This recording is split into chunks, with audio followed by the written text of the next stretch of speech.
All right, now, everybody. Quiet, listen to me. We're going to start a show. Now, some of you people have been with me before. You know it's going to be a tough grind, but we're going to have a show.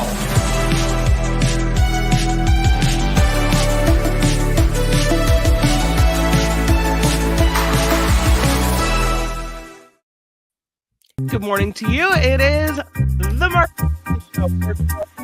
Be with his parents today, and I'll be hosting. So, a lot of interesting things on the show today for you, though. Wanted to talk to you first about Mike Pence and the new revelations we're finding out this morning. Also, the mass shooting in Half Moon Bay. We'll talk about that a bit. Mark has left us something really, really cool. It is an interview with the biographer of David Crosby. So we will take a look at that interview, and David K. Johnson joins us as well. I'm sure he's going to want to talk about all the should we call it DocuGate?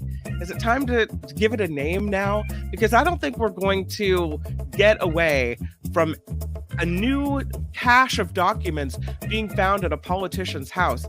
Clearly, it was a problem that has just been uncovered, and I don't think this one is going anywhere at all. Yeah, it seems like it will just feel like a one-off thing, but it's been lingering, and where there's more documents. So I think every politician is going to get their house searched through because of this. You better believe it. I'm hoping Nancy Pelosi right now is going through the rooms in her San Francisco mansion. By the way, I want to start the show off thanking our sponsor, founding sponsor, Steve Moskowitz. He is the most amazing guy, and we are very happy to have him as the sponsor of this show. Of course, Steve Moskowitz, a tax attorney. If you need any help with your taxes at all, it's all about Steve Moskowitz at 888-TAX-STEAL, MoskowitzLLP.com, MoskowItzLLP.com. Steve Moskowitz can help you out with whatever your problem may be. Big shout out. Indeed. Thank you, Dan Ashley.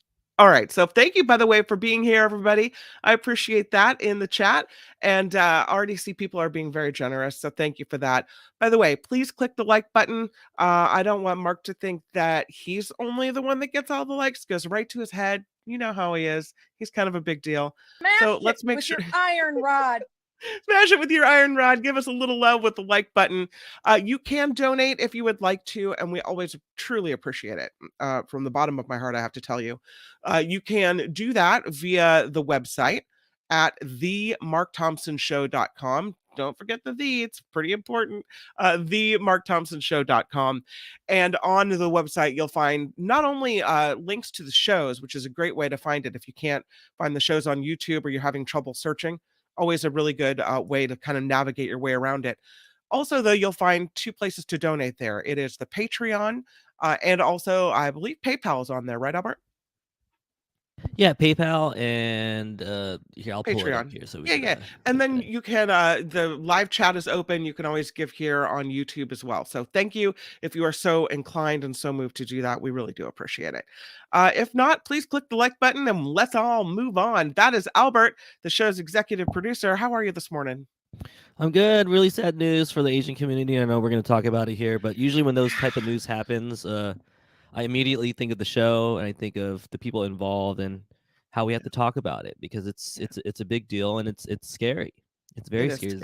It's two very close shootings that happened back to back, and as an Asian myself, I'm like a little worried. Yeah. Okay, let's shuttle then, talking about Mike Pence and the new documents found at his house, to after talking about the shooting in Half Moon Bay, because I think what you said is really important. These mass shootings are different. It seems then, just a random pot shot in that what we have here is someone turning on their own community, right? So first we had the Monterey Park shootings that happened over the weekend on the eve of the Lunar New Year, where a man opened fire, allegedly, right? Because, opened fire first at a dance studio in Monterey Park, and then went to a second studio and opened fire there. And what we're hearing today is that the suspect in the Monterey Park shootings used to go to the dance studio where 11 people died, and as many as 10 are still hospitalized and injured. So the latest on this is 70-year-old Hu Can Tran may have frequented the first dance hall that he targeted. He's 72 years old, and we know a little bit more about what happened there. A couple weeks ago, Mr. Tran went into a police station about 80 miles from Monterey Park in Hemet and complained that his family was trying to poison him, that he was the victim of robbery and theft. He was supposed to return with evidence, didn't. And then now here we have 2 weeks later, opening fire and killing people at the Star Ballroom Dance Studio in Monterey Park. And of course, he was disarmed at the second studio there. And then yesterday, a man allegedly opened fire. I say allegedly because this person was caught and will be likely tried. So I'll say allegedly, even though it looks like he may have turned himself in for the crime. You're a professional, Kim. You're a professional. I have to. I know Mark's not here to ding the allegedly, but you have to. So this is really sad. This is in Half Moon Bay, and it happened at 2 different farms, right? This suspect is 67-year-old Chunhil Zhao. It looks like maybe he was a coworker and this was a case of workplace violence. So he opens a fire at the first farm, which is on Half Moon Bay, right along Highway 92, right near the city limits. Allegedly kills 4 people, injures a 5th, and then goes to a second farm, opens fire there. In all, 7 people are dead. There are some injured as well. They're still trying to figure out the motive, but it looks like he was a worker at those farms. So I just, we know that this is an Asian on Asian crime because Supervisor David Canepa with San Mateo County is saying that these are Chinese farm workers. So if that's the case, then it's very similar to Monterey Park, where both the victim and the shooter are of Asian descent. And I don't know why that matters, except to say the expression of hatred of one's own community like that back to back is really surprising. Is it surprising to you, Albert?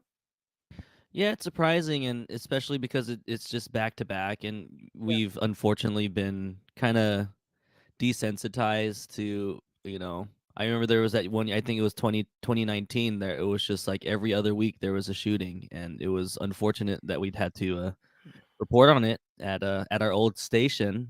Yep. And it was a lot on the victims and everyone around us, and it was like a weird spot for the media. Are we going to talk about it, but is it going to inspire or motivate more of these people to do this type of thing? So it's a weird line that we do have to talk about it. We do have to talk about what we can do about it, but it is a weird line because when you think about all the discussion over the Monterey Park shooting, you wonder if that didn't somehow touch off something within this individual in Half Moon Bay. Like, was he somehow, motivated or a copycat or somehow inspired by that? And that's kind of scary. But on the other hand, you don't not want to talk about it either, because if you kind of shuffle it under the rug and you don't bring it out into wide open spaces, nothing's ever going to change, although it seems like nothing's ever going to change anyway. I mean, it's news, and we had to talk about the news, right? Right. Unfortunately, that was the first instinct that I thought of. I thought, well, this guy was motivated by the last one, but it seemed to be a completely separate incident. It's a workplace event, but maybe it was, because if you kind of connect the dots, it kind of makes sense, unfortunately. It's so interesting that I guess it seems like in many of these mass shootings, there's, someone opens fire at a place of business or a school, you have people of multiple ethnicities targeted, but to target your own community like that, there's a piece there that I'm not understanding and missing. Yeah, it's like a human to human thing, and I remember that they're reporting on the Monterey Park shooting that he was allegedly looking for his wife. Yeah. So I don't know if people are in the right mind space and they have access to the guns. I don't know how we're gonna deal with this, but we need to do something, and we've been talking about this for years.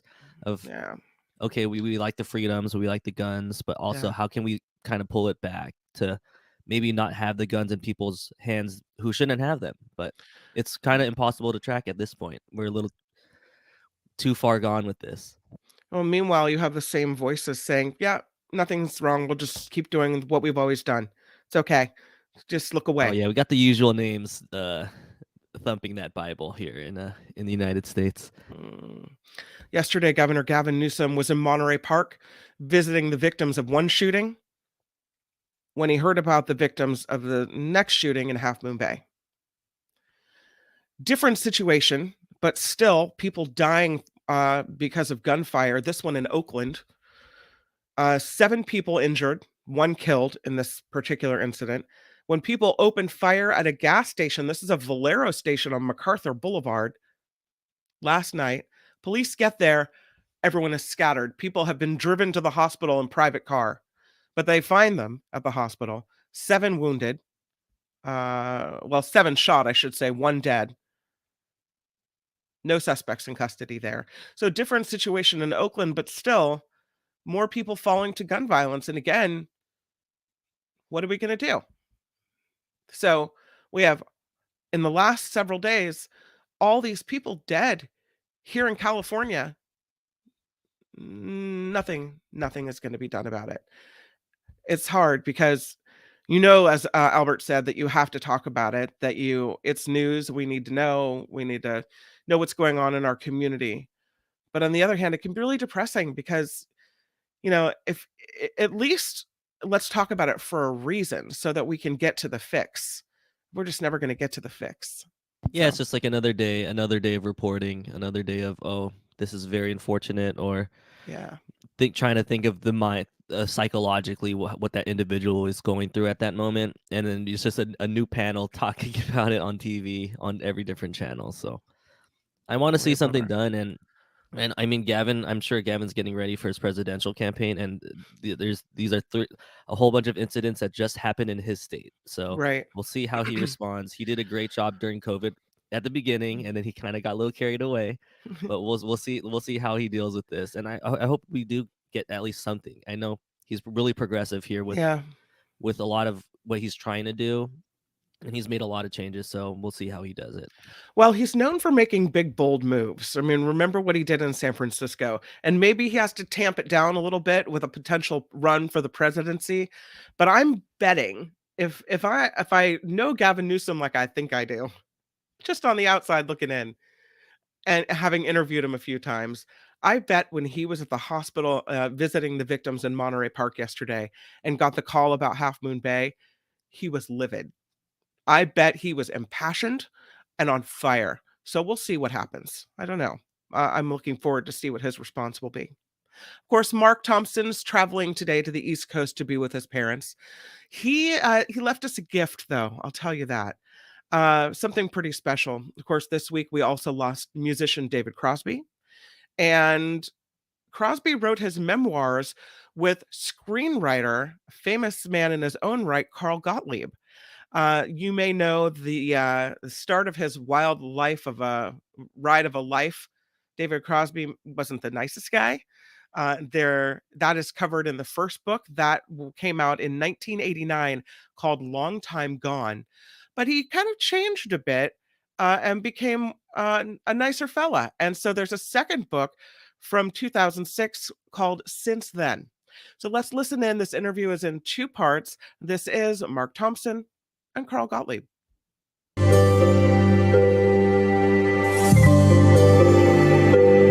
The Mark Thompson Show.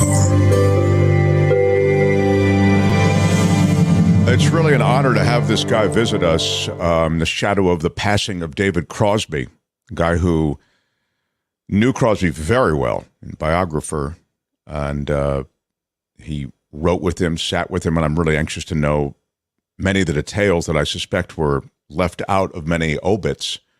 And in our time together, we hope to cover a lot of territory over this guy's life, who was clearly a troubled figure, but also so creative, magical in his creativity. This guy, he's a friend of the show. He's the writer of Jaws, the movie Jaws, and the movie The Jerk. He co-wrote with Steve Martin.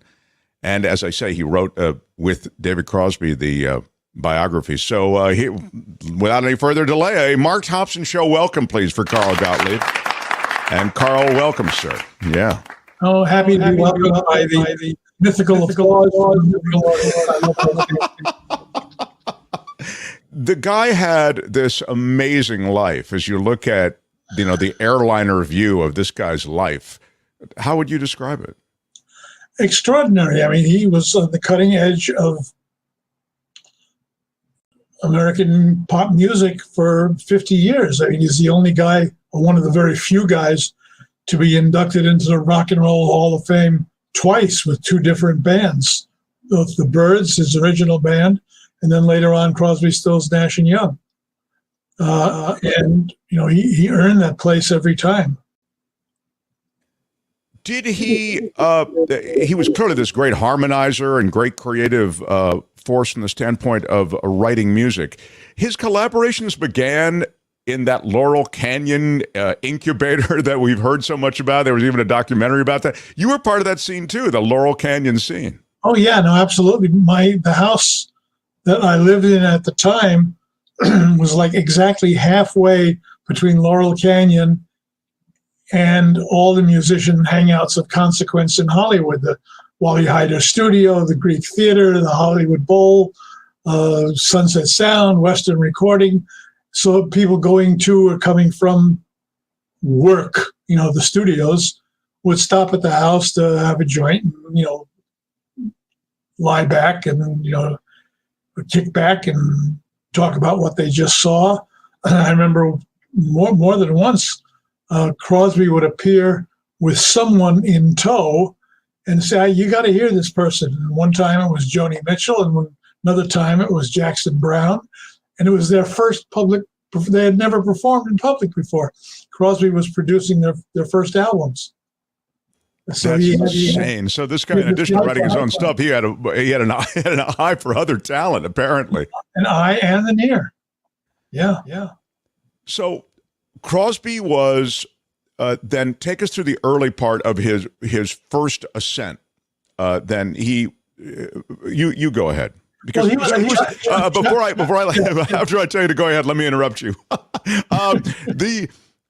He was the son of a show business guy. Wasn't his dad an award-winning cinematographer? Yeah, his dad won one of the first Academy Awards for cinematography for a movie called Taboo. It was shot on location in Tahiti. And Floyd Crosby was essentially, American nobility. Crosby has, like, on both sides of his family, there are signers of the Declaration of Independence. And there's a Crosby Street in downtown Manhattan. There's a Van Cortlandt Park. Crosby was a Van Cortlandt. His middle name is Van Cortlandt, like Van Cortlandt Park. And because he's from the New York Van Cortlandts, and also the New York Rensselaer, that's another big name in New York history and politics. So he was from these old families. And his father was already a cinematographer who had won awards and done aerial photography during World War II. His father was quite the guy, left a wonderful oral history of what it was like to live by a camera starting in the 30s, which is what he did. Did Crosby get along with his dad? Later on, at first he was kind of ashamed of his dad, and his dad was ashamed of him because he was a rock and roller, and his dad wanted him to be, a classical or a folk, pure folky. But later on, after David's success, his father started saying, "That's my son, that's my boy," But it took a while. And so he ascends into this world of rock and roll. It's funny that you note all of this history with him, because he became sort of part of the counterculture, right? The hippie generation. Oh yeah, the rebellion. When I met him, the Byrds were the house band at a San Francisco go-go bar called the Peppermint Tree on Broadway in North Beach. And I was in the committee, which was playing down the street. I was a stage manager. And when I'd had time off, I'd go to watch the Topless Dancers and listen to the band. And there were the Byrds playing for, go-go dancers, girls twisting in cages. And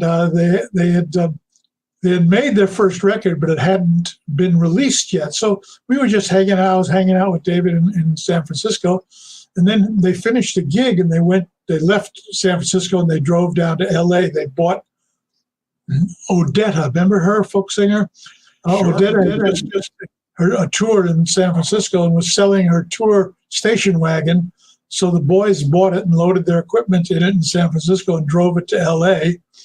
And when they got to LA, they're driving up the Sunset Strip, playing the car radio, and they hear Mr. Tambourine Man, which they had recorded about 6 months earlier, but it's playing on AM Top 40 rocker, KRLA. And they stop, they pull over to the side and say, holy shit, that's us. And now they're listening to the record, and the record ends, and the DJ comes on and says, ladies and gentlemen, this never happens, but the switchboard has lit up. Your reaction to this was so powerful. We're going to play it again. And they never played, 2 songs back to back and violated the playlist like that. But they did. They played it again. And the boys looked at each other and said, okay, we can start spending money now. We are stars. And they never looked back. And what happened to the Byrds? Well, David was always a prickly and difficult person, and they did not like his music. They didn't like what he wrote. So compared to the others, he had very few songs on Byrds albums. A couple, but not many, and not enough to compete with royalties with the other guys. And that kind of rankled. And then and he was difficult and outspoken. And when they played Monterey Pop, he was talking about the assassination and was politically outspoken. And they just thought he was more trouble than he was worth. So they fired him. They drove up to his house, McGuinn and McGuire, and said, well, you're done. And he said, okay. And then 6 months later, it started Crosby, Stills, and Nash. And he had the last laugh when they had their first album went, platinum in a matter of weeks. Where did he meet Stills and Nash?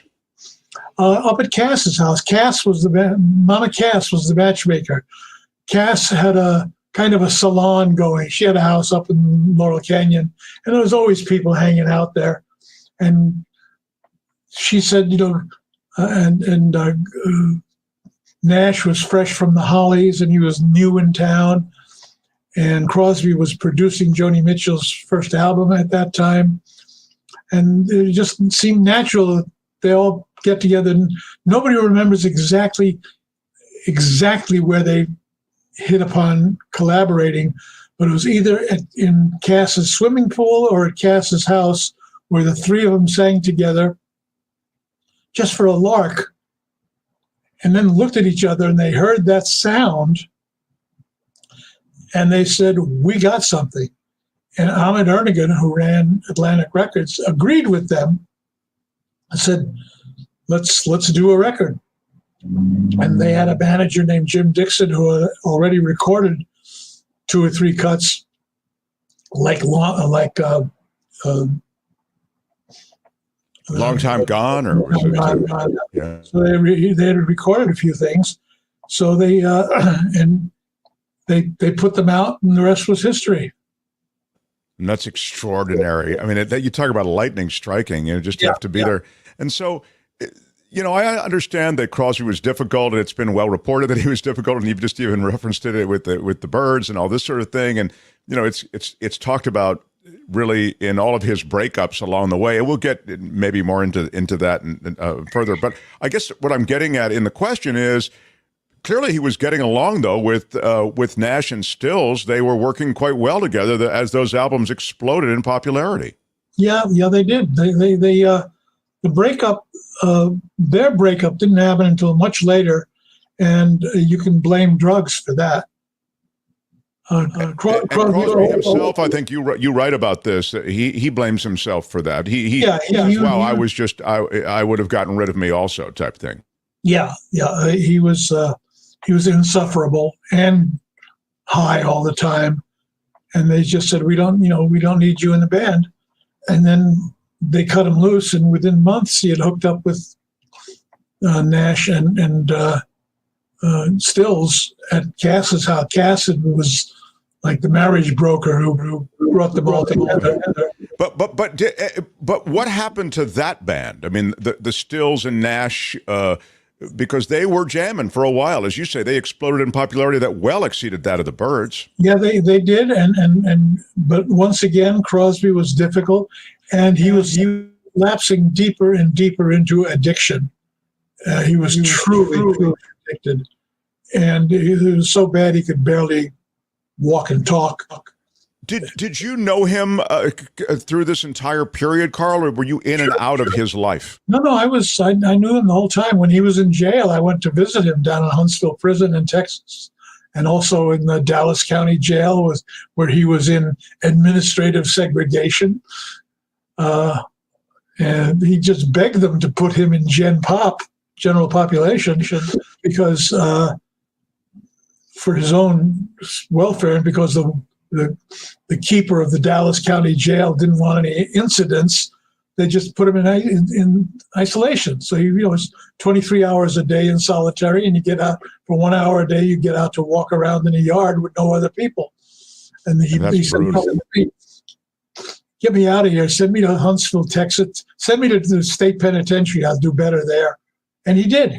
When he went to Huntsville, he played in the prison band. He had a guitar. He was able to correspond, and he sobered. He got sober. He went to jail. He was sober. So then, what happens to him? This is sort of. Yeah, go ahead. He gets out of jail. I think Nash goes down to meet him, and they take him out for a steak dinner, and they go back to L.A. And pretty soon he goes back to his old ways, and is getting so high he's having trouble recording. And there's a Universal Amphitheater concert where the three of them were playing, or four of them, and there are close-ups of Crosby, heavy set, sweating, his eyes glazed. His voice is still perfect. That was the amazing thing. No matter what happened to him, you could just wake him up in the middle of the night and he was singing this clear bell-like tenor. It was like a miracle voice. No matter what happened to him, the voice never changed. It was always there. I used to call him Luciano Pavarotti of rock. He'd be the last one standing. And his constitution physically was pretty amazing, because I think he probably did enough drugs to kill a lot of people. Oh, and today he survived it all. There's a front page obituary in today's New York Times, which I commend to your readers. It's a very thorough obituary, and it talks about how screwed up he was, and how difficult he made life for everyone else around him, until they, like the Byrds before him, they had enough too. And he'd insulted Daryl Hannah, who was Neil Young's girlfriend at the time. He was prickly, no doubt about it. Yeah. So when does he get the whole coming out of the drugs? At what point does he get into the daylight, and sort of, what would you say is like the part of his life, might be the best way to put it? Well, the moment of clarity that he had gotten out of jail. I mean, no, he had not gone to jail yet. He was still playing music, and he was still scrounging for drugs. He was playing what I used to call 1 ounce jobs. He would play anywhere that they gave him enough money to buy an ounce of cocaine, and enabled him to hire a pickup band of 4 or 5 players to travel around. And he was playing with a pickup band in Dallas, Texas. And he had his drugs in his dressing room, and a gun. He always traveled with a gun. And the cops made an unannounced alcohol beverage control ABC check. and discovered the guns and the red drug residue in his dressing room and arrested him. And he eventually went to jail in Texas. He had a DA in Dallas who would not let it go. And every time he was out on bail, he'd get high and fuck up. He'd wreck a car, get arrested or something, and violate his parole. So the DA issued a subpoena for him to show up in Dallas. And he knew if he walked in that courtroom, he was not going to walk out. They were going to remand him to custody. So he took off. He just fled and sold a bunch of stuff that he had just to get enough money, paid the Hells Angels to escort him from California to Florida, where he had a boat. He owned a schooner called the Mayan, which was a beautiful boat, which was docked in Coconut Grove, Florida. So he went down, and his fantasy was he was going to get on his boat with Jan, and they would sail away to some South American country that had no extradition with the U.S. Well, when they got to Florida, he had not paid the crew. He had not paid for the boat's docking because he was high and had no money. So they had started selling pieces of the boat. They had sold the compass. They sold whatever it could be, sails. So the boat was unsaleable. They couldn't take and they ran. And as soon as Crosby showed up, the crew skedaddled. They said nobody wanted to be arrested when he was there because they knew he was bringing a lot of heat. He was a few days away from having his picture in the post office as fugitive to interstate flight to avoid prosecution, with pictures and everything. And cooler heads prevailed and said, look, you got to turn yourself in. So he was suffering withdrawal and going through the tortures of the damned. So he turned himself in to the FBI, and they extradited him from Florida to Texas to do his time, where he did a year, almost a year, did 3 or 4 or 5 months in Dallas County, and then they transferred him to Huntsville Prison in Huntsville, Texas, and he finished out his time there. But he was sober when he got out. And that was the difference for the first time. And that sobriety was able to remain in place, you're saying, for a time? Yeah, that time it took. And when we wrote the book, it was 1988, and he got out of jail in 86 or 87. But he didn't want to write the book right away. He said, let me see if I can stay sober, because I'm sober now, but who knows? But when he had been sober for 1.5 years or 2 years and realized he could do it, he said, okay, I'm ready to write the book now. So we did. And that's how A Long Time Gone came to be written. And we got a huge advance, and there was a Writers Guild strike, so I couldn't write for television or the movies anymore. So while we were waiting for the strike to be over, Crosby and I went off and started writing the book, which we successfully did during that period. As a practical matter, what do? You sit with Crosby day after day, and you how many hours a day do you set aside? Do you set hours aside? Or how We work as long as you can. But what we had a way of working. I would interview David, and it's interesting. The book, you can't. I can't show it to you, but the book has 3 different type styles reflecting 3 different voices. Crosby, first-person narrative. I was born, I went to school, I did this, I did that. Then there's the people he interviewed, and I print long excerpts from their interviews verbatim where they talk about Crosby. And then there's another typeface for me, in which I set the stage and introduce the people who are going to be speaking and locate where David was in time during this interview. So there's 3 voices in the book, and it was a very effective way to tell the story, which we did. And I mean, and then of course you're charged with updating the story, which we'll get to in a moment, because as you say, his life, it's rich with all of these events. had to be updated, in effect, with the Yeah, transplant and all of that kind of thing. But before I get to that, I just want to quickly understand. He had kids, right? Oh yeah. There was. That's quite a story in itself, isn't it? Well, while he was, let's see, when he had his liver transplant, which was in the 80s sometime, he got a letter kind of mixed in with all the fan mail from a couple who said, our son is adopted, and he has gone through the trouble of searching out his birth father, and it's you, David. You may not remember his mother because you gave up the kid for adoption and went on the road. I mean, she said, I'm pregnant, and Crosby said, I'm going for cigarettes, and left the house and didn't come back for a year. He took his guitar and hit the road, had no part of it.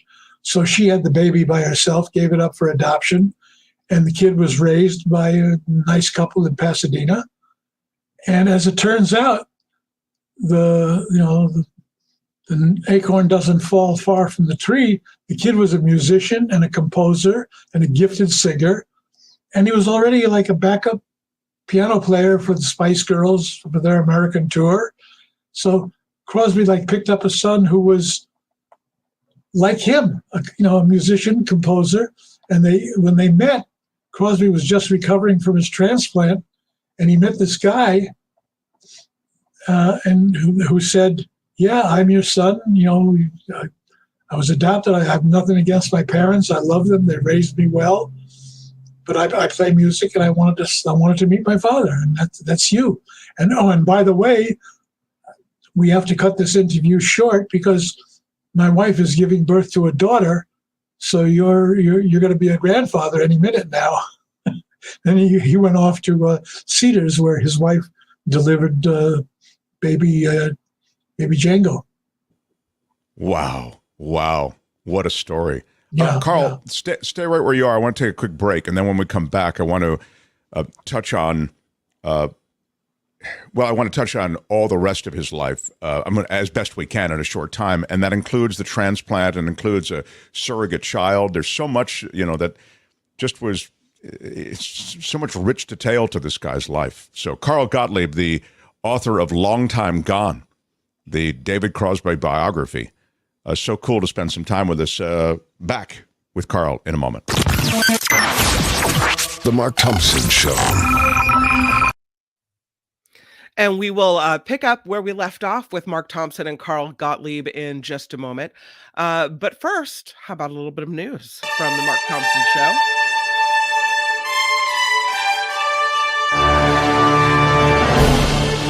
On the Mark Thompson Show, I'm Kim McAllister. This report sponsored by tax attorney Steve Moskowitz at 888 Tax Deal. Sorry to have to tell you a little bit more about what happened in Half Moon Bay yesterday, but the suspect and the victims in yesterday's shooting may have been co-workers, it appears. 7 people killed at 2 different sites in Half Moon Bay.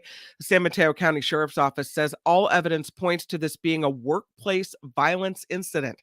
Officials say the semi-automatic firearm used by the gunman was legally purchased and owned in this case. The 66-year-old suspect will be arraigned on yet to be determined charges in San Mateo County on Wednesday. And yes, Governor Gavin Newsom is reacting to this. He is, again, pushing for tougher gun restrictions. Governor Gavin Newsom says the Second Amendment is becoming a suicide pact. He's telling CBS Evening News he has no ideological opposition against anyone who responsibly owns guns and gets background checks and trains on how to use those weapons. But he vowed that they would figure out how the mass shooter in Monterey Park got a modified pistol, which is illegal in California. He says things fall through the cracks, but it doesn't mean that you give up. To Mike Pence. So this is a picture from the New York Post of Pence's new house in Carmel, Indiana. And it's a pretty nice place you can see there, and it looks really nice. You know what else? Yeah, classified documents found there. They've been found at the former vice president's Indiana home. That, according to multiple reports, the Department of Justice and the FBI now launched a probe into how those documents wound up at Pence's new house. This discovery comes as separate investigations are happening into classified documents found at the residences of President Biden and former President Trump. In the Pence case, though, it looks like his lawyers found those papers and turned them over voluntarily. Some trouble still going on after all the storms. This is in Big Sur, where multiple rock slides are keeping Highway 1 shut down until further notice, and that is isolating the community of Big Sur. No way in, no way out of this area. For the potential long-term isolation has local businesses concerned. Resort hotel reservations are being canceled. Many business owners who have yet to recover from inflation say this could be impossible to overcome. So relief crews are making emergency supply trips to the city twice a week. Officials say they just don't know how long Highway 1 will be closed. Some big damage in that area. There's a top Live Nation executive who is now defending Ticketmaster following its mishandling of concert sales for Taylor Swift's upcoming tour. Live Nation president CFO Joe Berchtold denied the company holds a monopoly over ticketing services. He is also attributing the disruption of Taylor Swift concert sales in November to automated bots, but he admits there were things Ticketmaster could have done differently. It was wrong, it was stupid, and I'm trying to be a better person. Always trying to be a better person. Senate Judiciary Committee is investigating Ticketmaster's dominance in the ticketing industry after its merger with Live Nation.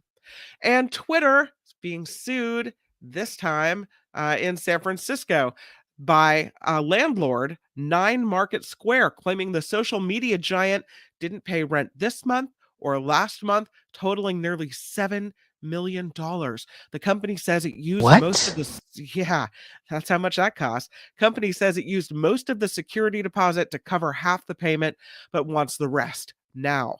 A billionaire Elon Musk bought the site in the Twitter site in late October and reportedly stopped paying rent at all offices in an effort to renegotiate leases and cut costs. And of course, Oscar nominations out today. Here's what it looks like. The Best Picture nominations.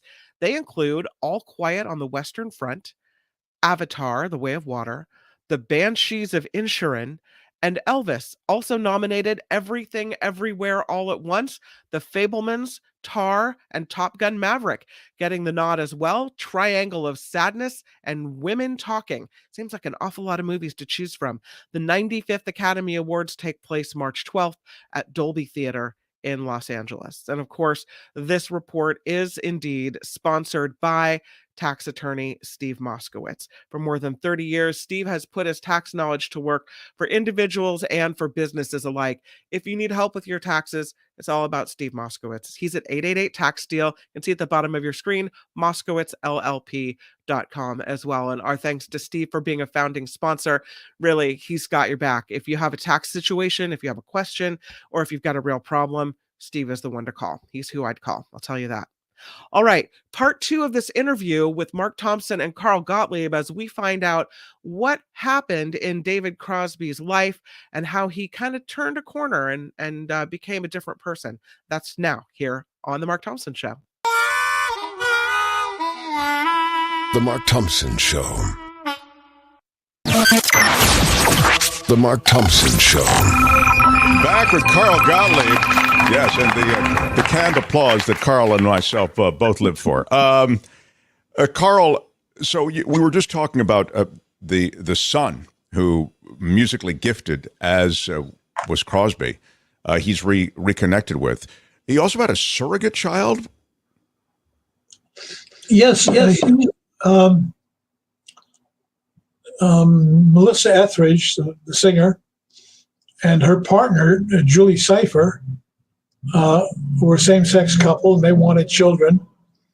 And while they were talking about surrogate parents, somebody said, well, Crosby said, well, what about me? And they said, they said, why not? So he provided a sperm sample, and it was viable, and they had a baby. and then they had another. It worked so well. They had 2 kids together, and Crosby provided the sperm for both of them. And one of them, the second kid, Crosby was, I think, in the studio, and Julie was at that delicate point in her cycle where she had to be impregnated like that afternoon. So Crosby gave me a sample in a paper bag, which I put in my lap warm.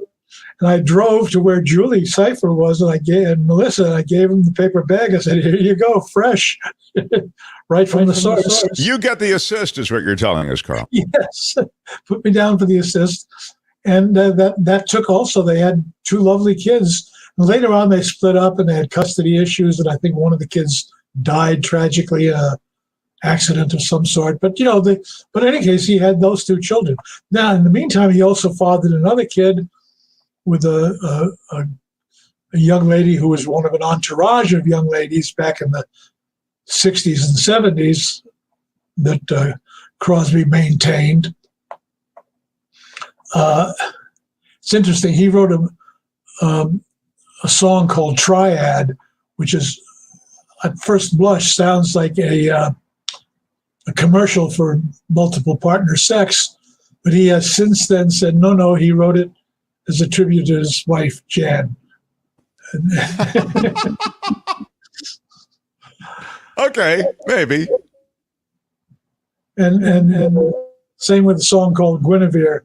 A lot of women claimed to be Guinevere, but Guinevere was actually a girl that Crosby loved who died tragically in a car crash, and that threw him off the rails back in the 70s. He didn't tour anymore. He said he wasn't going to tour anymore, I think, and then he did, though, have a career later in life. I want to get to that in a moment, but when did the liver transplant come in? I mean, he was on the brink of death if he didn't get this transplant. Am I wrong? Yeah, that was 80. Let's see. Let me think for a second. I mean, it's certainly 20 years ago, right? At least. Oh, yeah, no, it was 88, 89, 90, somewhere in there. God, I don't remember the chronology exactly. But more to the point, he was desperate for this liver transplant to continue living. I mean, he was going away.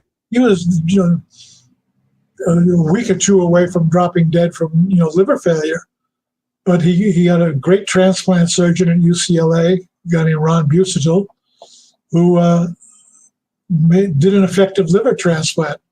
And while he was recovering from that transplant is when he met his real son, or his another son. So he had Django was the son that he had with his wife, with Jan. Debbie Donovan was the mother of a girl named Donovan Ann Crosby, who was also an offspring. Then there was a girl named Erica,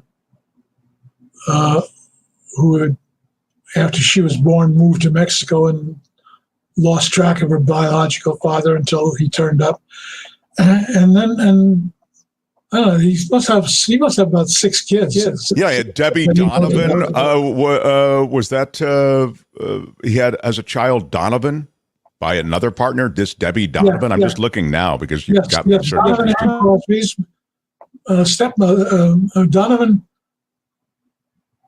Ann Crosby, and her mother,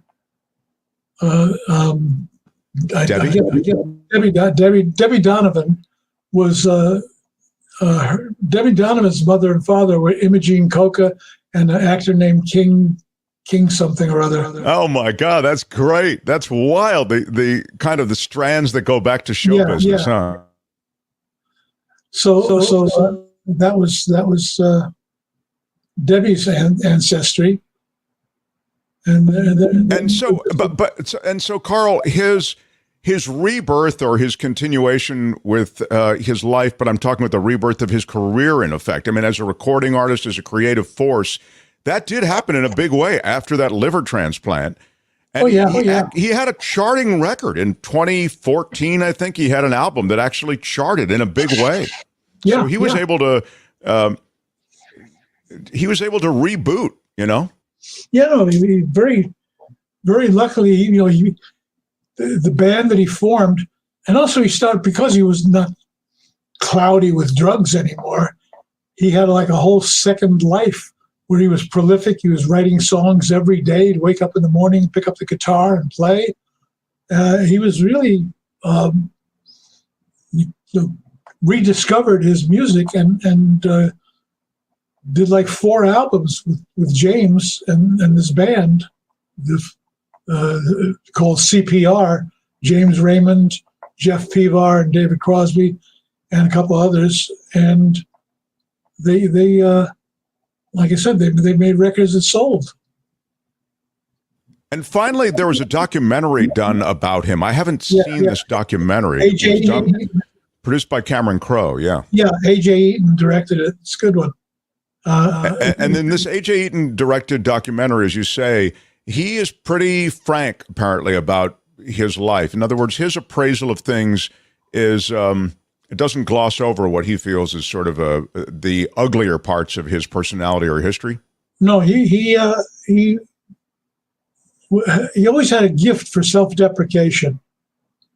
I mean, he would be the first one to tell you, he was fat and smoked too much, because he knew that. As a matter of fact, this book opens, let's see.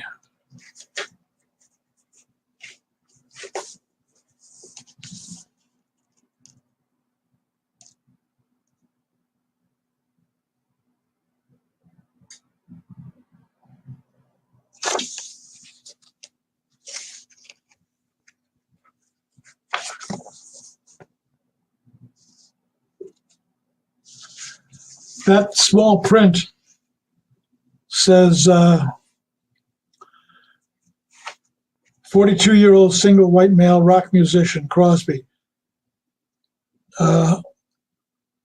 Physical exam reveals a disheveled man who appears his stated age and is slightly obese. Reveals long hair, which is in need of shampooing. Scalp has plaque buildup. External canals and tympanic membranes intact. Nasal septum is perforate with some purulent material dried on either side. Mouth exam reveals 4 teeth which are broken and badly carious. Tongue is normal. Extremities, multiple pigmentation in the lower legs from dependent edema and hemorrhage. Diagnostic impression, chemical dependency, opiate, cocaine, chronic staphylococcus, neurodermatitis, perforate nasal septum, history of lower urinary tract obstruction, urinary retention with gross hematuria secondary to probable renal lithiasis and colic, fixed tissue eruption to tetracycline, hemosiderin straining of both lower extraining. Patient will be treated for chemical dependency, blah, blah, blah. Patient subsequently admitted to Memorial Hospital, Oakland, for additional psychological testing. Gladman is a locked facility. Wow. So they weren't messing around, and he put it out, and he put it in the book. We decided, we opened the book with it. We said, this is where we're coming from. I mean, it's an extraordinary thing that in 2014, he released that solo album, his first one in 21 years, Cross. Yeah, and it debuted in the Billboard Top 40. Yep. He's always sold records. Well, like I say, today, January 20th, New York Times, he's on the front. He's got the front page obituary in the New York Times today. A very thorough one, by the way. So anybody who's interested in Cross, look up today's New York Times. It's very complete. You called him Cross? Yeah. And when was the last time you spoke with him? Last few months or within the last year? Oh yeah, I was. This is the part that hurts. I was always planning on driving up to Santa Barbara and spending overnight, which I frequently did. But my health is not perfect, and a drive to Santa Barbara would be tiring for me. So I've been putting it off. But we've been talking, and he would be saying, "When are you going to come up?" And I'd be saying, "Soon."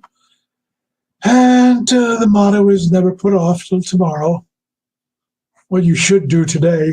I never did get to see him, and then he died. Well, I'll tell you, I'm very sorry for the loss of your friend. He was a brilliant creative force, and it's so great that that life was chronicled the way that you did, and then, as I say, the way you updated it to, include this other part of his life that, he remained, as you say, and imply, relevant creatively and in the zeitgeist, and all the way to the end. So, Carl, thank you so much, man. I appreciate you very much being here. It's a pleasure to be here.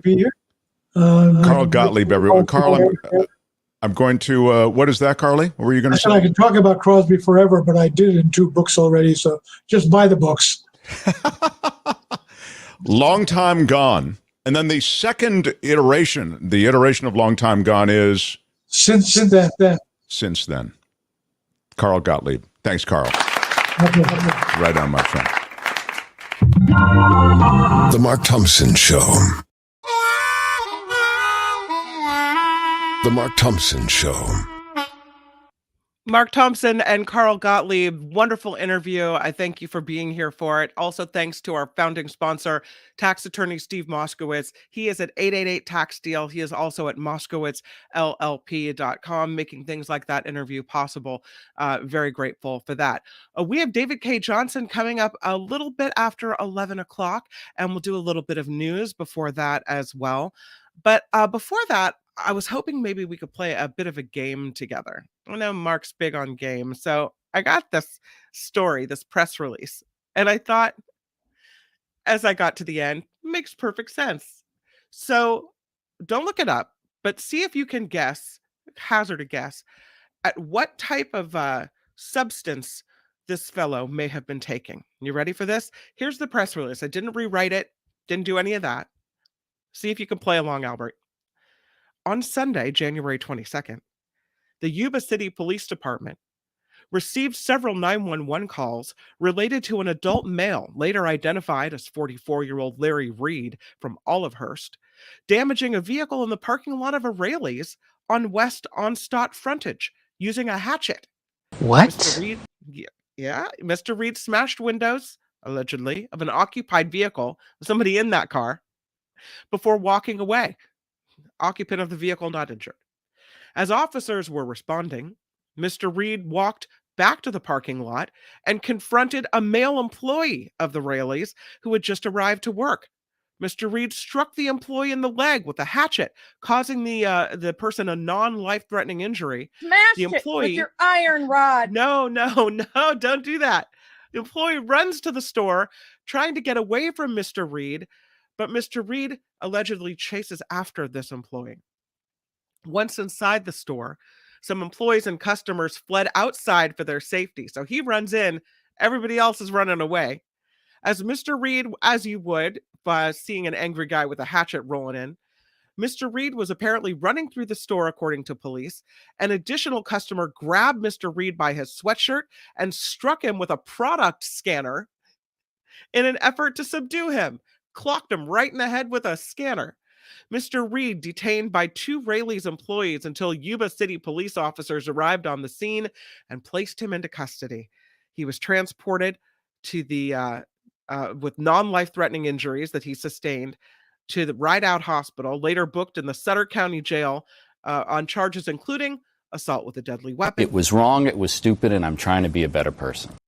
Felony vandalism, possession of a dirk/dagger, and possession of, what do you think? That could be a whole bunch of things. Eric is right. I think, I was thinking meth. I wasn't looking at the comment sections. Yep. I didn't look at the video. I'm thinking meth. Usually when I see these stories, that word is also included into the story. Yeah, possession of methamphetamines for Mr. Reed. So he's in jail. There's a Raley's worker with a machete to the leg recovering from that injury. What a story, though. Can you imagine? First of all, being the person in the car, some guy smashes your windshield with a machete.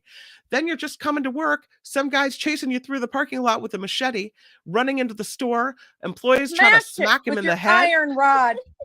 With a scanner. I mean, this just crazy. Yeah, that's what meth will do. That is an assault with a hatchet at Rayleigh's in Yuba City. My thanks to the Yuba City Police Department for that uh, horrible, if not entertaining, press release. And well done with the guess of meth. Someone guessed bath salts. John Slade guessed bath salts. That would have been good, but that would have been involved face eating, right? Yeah, no. Yeah, Yeah, that would be wasn't. in Florida, actually. And That would when the be. opportunity, I bet you that Rayleigh's worker has been dreaming about hitting a customer with that scanner. So I'm glad They got the the opportunity. opportunity presented itself in a crazy person in the establishment. I'm sure they've thought about it, especially dealing with any other customer service position. Didn't think that could be used as a weapon, but just learn for this situation, right? All right, let's do a little bit of news. It is straight up 11 o'clock, and we have David K. Johnson on the way in. So let's talk about these classified documents, shall we? There it is.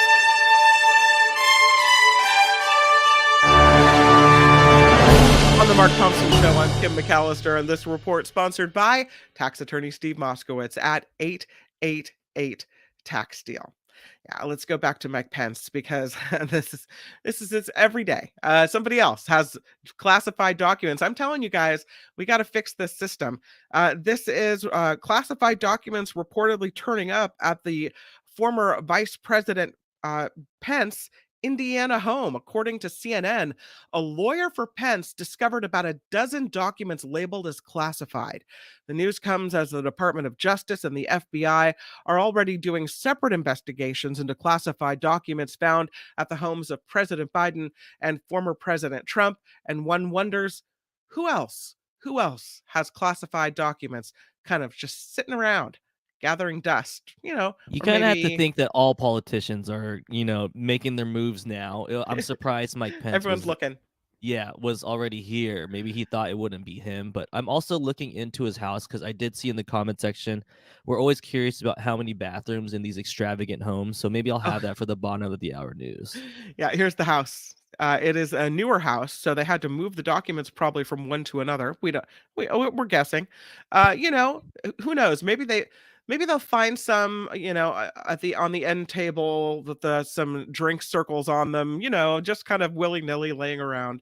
We'll find out how many bathrooms that house has. That's a pretty house, though. Would we expect anything less? I did find the answer, and what do you got?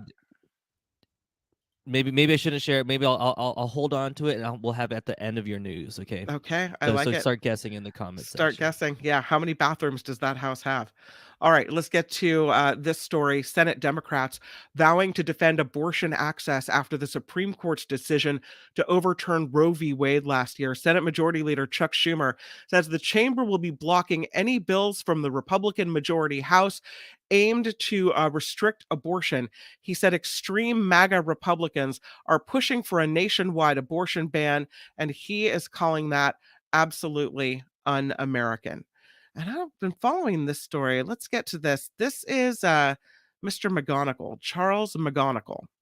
He is a former FBI agent accused of aiding Russian oligarchs. He's now free on bond. Charles McGonigal out on a $500,000 personal reconnaissance bond after facing a judge in New York City, a former counterintelligence agent charged with violating U.S. sanctions against Russian President Vladimir Putin by working for Oleg Deripaska, one of Putin's billionaire friends, after McGonigal retired from the FBI in 2018. So, Google is now being sued by the Justice Department. This could be a big one. It looks like a lot of people are upset at what one could call. I was trying to get a picture for you. Don't think I have one. One could call the monopoly that Google has taken. So let me get this picture down. Yeah. They're being sued by the Justice Department, Google. 8 states also joining in this lawsuit that targets Google's stranglehold in the online advertising market. The plaintiffs claim Google conducted a campaign to stifle any potential competition. The government also wants the company to be broken up. The lawsuit alleges Google has used anti-competitive, exclusionary, and unlawful means to either eliminate or severely diminish any threat to its dominance over digital advertising technologies. Walmart raising their minimum wage $14 an hour. It's about a 17% raise for its store workers starting in March. The retail giant also adding more perks, including adding more degrees to its program that covers college tuition. Yeah. Customers who ordered a Ford Bronco SUV getting an unexpected surprise. They are being offered a $2,500 credit from the automaker to change their order to a different model. Yes, it's because of supply chain issues, and it is being offered to people whose SUV is not yet being produced. So, Thank you. wanted this car? We'll give you $2,500 if you take this other one over here. There is a new push to make the richest people in California pay more taxes. 3 lawmakers argue the state needs to aggressively crack down on extreme wealth. Their bill could start as early as next year. It would add a tax of 1% on worldwide net worth of more than $50 million, or more than $25 million for couples who file separately. Supporters say the money would fund schools, infrastructure, and other public services. And of course, if you haven't noticed, gas prices are on the rise across California. AAA putting today's new average about $4.44 a gallon, creeping back up toward $5 a gallon again. You know, they do this to me all the time. I don't know what the hell they do it for. I'm telling you, every time I turn around, it's up 2 pennies from last week, 10 cents since last month. The company blaming high demand and extreme weather conditions. Experts say all those storms that hit right after Christmas disrupted millions of barrels of refining capacity. I'm telling you guys, any excuse, right? The news, sponsored by tax attorney Steve Moskowitz. For more than 30 years, Steve has put his tax knowledge to work for individuals and for businesses. Steve has your back. He is really, truly the best. 888-TAX-DEAL, the number to call. And you can see at the bottom of your screen, MoskowitzLLP.com is the website as well. I'm Kim McAllister on The Mark Thompson Show. Oh, Kim, before we end and get the David K. The bathrooms. Yes. So the Mike Pence has his $1.9 million home. He has it is, somebody asked in the comment section for the square footage. It is 10,300 square feet.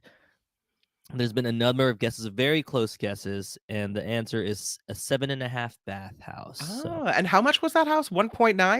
$1.9 million. See, you can tell it's in Indiana because 1.9 for that mansion, that's cheap, right? Yeah, that's just shopping here, just down the street from me, and here in Union City are $1.9 million houses. Right, there you go. 7 bathrooms, though. Well, at least he has his choice. Who knows how many of those bathrooms have classified documents lurking within? All right, there it is. I'm Kim McAllister on The Mark Thompson Show. We are so excited that we have David K. Johnson with us today. It is awesome to have him, and so I will bring him into the mix. Hi, how are you? Hello. The Mark Thompson Show. Sorry, I stepped all over the bumper. How's it going? Ooh, pretty view today outside your house. Yeah, I was hoping I would get my my waterfall, which in January is still running, into the picture, even though there's snowfall out there. It is snowy out there. Chilly where you are. Just a little. We've had hardly any snow here. 60 miles west of me in Buffalo, they got over their whole year's supply, 100 inches before the start of the new year.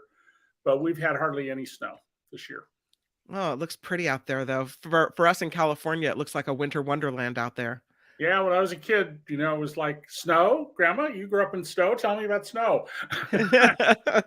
My son was telling me the other day, Mom, I don't remember snow. I took him when he was like 3 to Tahoe. We haven't been back. I mean, the COVID happened. Everything else got in the way.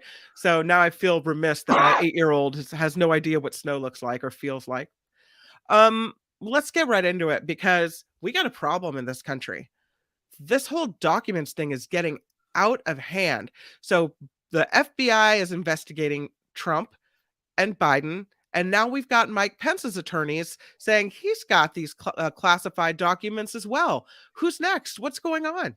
Well, first of all, one of the biggest scandals, Kim, in Washington going back to World War II is the excessive classification of documents. Okay. And my peers in investigative reporters and editors all have stories about documents they tried to get that were labeled classified. And when you got them, you looked at this and went, what? It has nothing to do with national security. It has to do with saving someone from embarrassment or hiding a government action under the Freedom of Information Act. Yeah.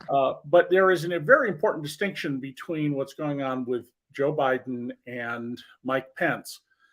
Clearly, they were sloppy about handling these documents, and clearly the national security establishment does a lousy job of saying, hey, where's the document we gave you? But in their cases, they weren't doing what Donald Trump did, which is he lied, he denied, he had other people lie and deny under oath who may end up losing their law licenses or even going to prison over this. They were forthright about their screw-ups here. And also, so far, nothing in Mike Pence's, enormous house. And of course, here in this part of the country, shouldn't surprise you that a house that big only costs $1.9 million. There's a joke about Rochester that $1 million house in the Bay Area will give you a $50,000 building on a $950,000 lot. We're the opposite. Yep. The documents that have been found so far, with one exception in Biden's case, and we don't know yet in Pence's for sure, are not super high-level, top-secret documents. They aren't the identities of our undercover agents or people who are feeding us information, people who are our assets in places like the Kremlin. So, this is sloppy and bad, and we need to address it, but there are wholly different categories here of what's going on. And by the way, I don't think this is the end of this. I suspect we're going to find out some other people have them. And presidential candidates, once the parties nominate them, they get briefings. It's entirely possible, say, that Mitt Romney will turn out to have some, or a Kamala Harris will have some. I mean, who doesn't? Who won't have some, just hanging around? Yeah, I have classified documents in my house, but there were ones the government released, or they were leaked in the government, okay. So, I guess the question is, who fixes this? I mean, obviously we have a problem. We have no control over papers that, for whatever reason, whether it's to keep it away from the press or, just cause, are marked classified or top secret or what have you. And so how should we go about fixing this problem so that, I feel like, especially since Biden is kind of caught up in this, the best thing he can do here is offer a solution. Well, drum roll, Jim Jordan is coming to the rescue. Oh, you can be assured that the House Republicans are going to ride to the rescue, and they're going to give the most minimal possible mention to Mike Pence and Donald Trump. Of course. They've made clear what they intend to do. As a practical matter, I think we need a couple of things. We really need to have a presidential commission, and nobody's going to believe one appointed by Joe Biden, so we're not going to get this right away. But a blue ribbon commission to review again the overclassification of documents. That's number one. So we stop stamping so many things secret. Secondly, we need to have, and this can be done through regulations, and Biden can do this, a set of regulations that say when you're handed a document, you also are, it's like a high grade library card. And you have to turn it back in at time X, or renew that you didn't turn it back in. And that's not a difficult thing to do.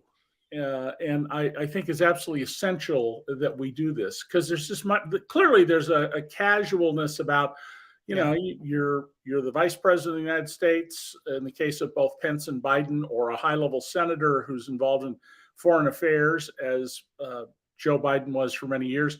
And you handle these things all the time, and it becomes, so it's like opening up my checkbook or a note to my kids.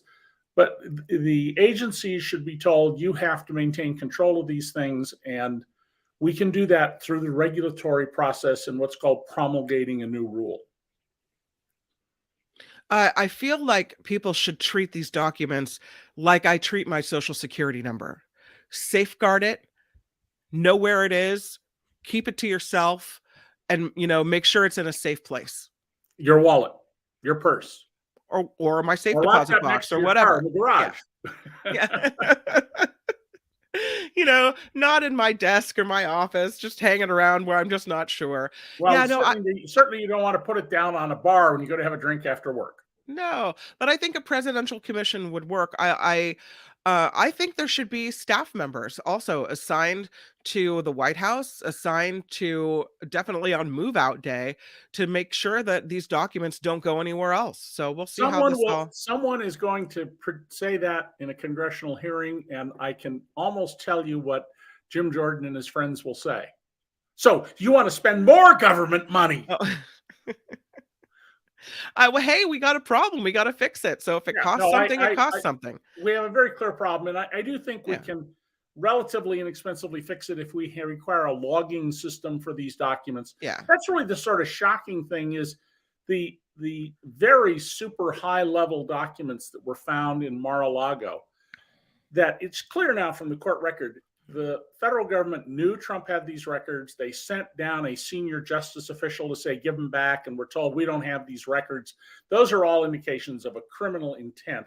And I wrote a column when all this happened back in August, pointing out that Donald Trump doesn't know anything about world affairs. He had to be told, why is there a monument, the memorial of the USS Arizona? Because he didn't know what Pearl Harbor Day was. Outrageous. He had to be told that Finland was a country, not a part of Russia, and all sorts of other things. And his chief of staff at the time, General Kelly, has told a lot of stories about how Trump didn't know anything. But one thing Donald knows, and one of the first things I learned when we met almost 35 years ago, he knows the value of things. And what could be more valuable to an adversary of ours than knowing the names of people in their government who are telling us stories out of school? And I think it's more than reasonable to be highly suspicious of what Trump's motive was here. And remember, these weren't boxes that were sent to Mar-a-Lago and put in some backyard storage room. They were found right in his office. I want to move on, but before we do, I just feel like it bums me out that when you talk about intent and you talk about the difference between the cases, that because these documents were found at the Biden residence in the garage or what have you, and now at the Pence house, that it's a get out of jail free card on this particular document case for Trump. Oh, no. One does not equal the other by any means at all. And the extensive efforts Trump made to lie and deny and pay people to lie on his behalf. Court officers, all have only one defense, which is I believed my client when he told me these things. And if there's anything suggesting that that was not the case, that they knew better and lied because he asked them to, they properly are disbarred and sent off to prison. We need to act here. National security documents cases are always about intent. Mm-hmm. They're not about mere possession. So I get a letter in the mail from someone anonymous and it has some security document in it. I haven't committed any crime. The issue here is, were you lying and denying and hiding? But the sloppiness is the real underlying problem and the casualness. If these things are that secret, then we need to have a tough mechanism for going in and out of the White House and the offices of the Gang of Eight in the Senate and the House who are entitled to see a lot of things. Mm-hmm. Okay, let's move on to Ron DeSantis, because I'm not sure. I mean, first, you can't talk about gay stuff in elementary school. And now apparently he doesn't want our kids learning about Black history. This is something that's disturbing because we know that the history that most kids get in school leaves out a whole chunk, right? Oh. And so we don't get to know the things that Black people have done for this country and for this world. Well, Ron DeSantis canceled this advanced placement that's where you get college credit in high school course on African American history. Now he's trying to focus on the fact that it had some queer theory built into it. But, come on, Ron DeSantis is appealing to the same crowd that Trump is appealing to. He's trying to maintain a white supremacist view of history. He doesn't want people to understand what slavery was. Remember, Texas was on the verge of approving a textbook earlier in this century until the New York Times wrote a story about one of the textbooks, and it stopped, that referred to slaves from Africa as workers coming here seeking a better life.